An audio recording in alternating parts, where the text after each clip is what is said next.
प्रेम से बोलो शेरा वाली मैया की। Music by Mini Yadav, present by Magahi music recording studio Guraro, mix by Ajit Yaduvanshi. जय हो मैया शेरा वाली जोता वाली।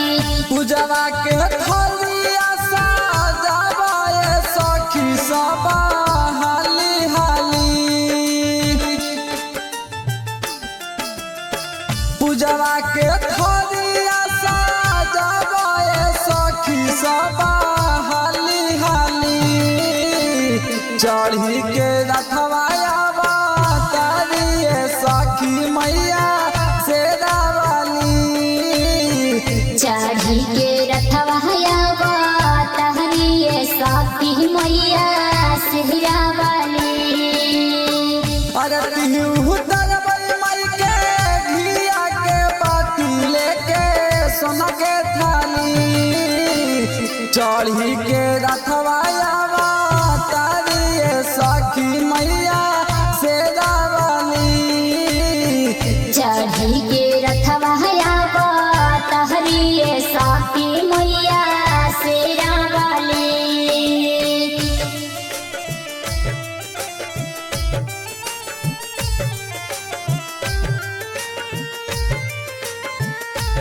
प्रेम से बोलो दुर्गा मैया की।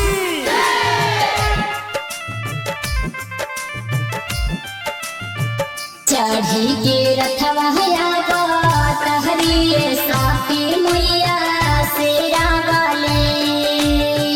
चढ़ी के रथवाया तहरी सखी मैया शेरा वाली। गैया के गोबहरा से अंगना निपाएब। चौमुख दिया सखी कलशा बैठाएब।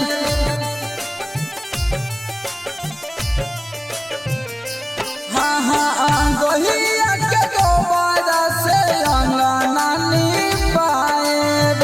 चौमुख दिया सखी कलशा बैठाएब। मनवा के ललसा पूरी गौआ जबर रही खुशहाली। मनवा के ललसा पूरी गौआ जबर रही खुशहाली।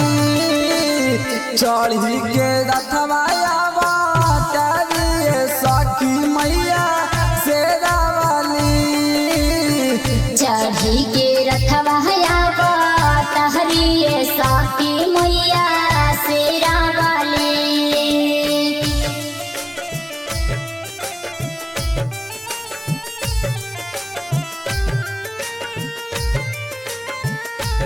प्रेम से बोलो दुर्गा मैया की।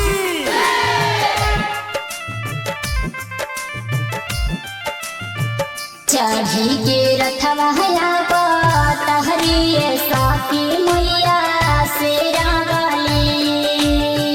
चढ़ी के रथवाया तहरी सखी मैया शेरा वाली। गंगा जी के पानिया से पौआ पखारी हो। मीठा मीठा फलावा से भोगावा लगई हो।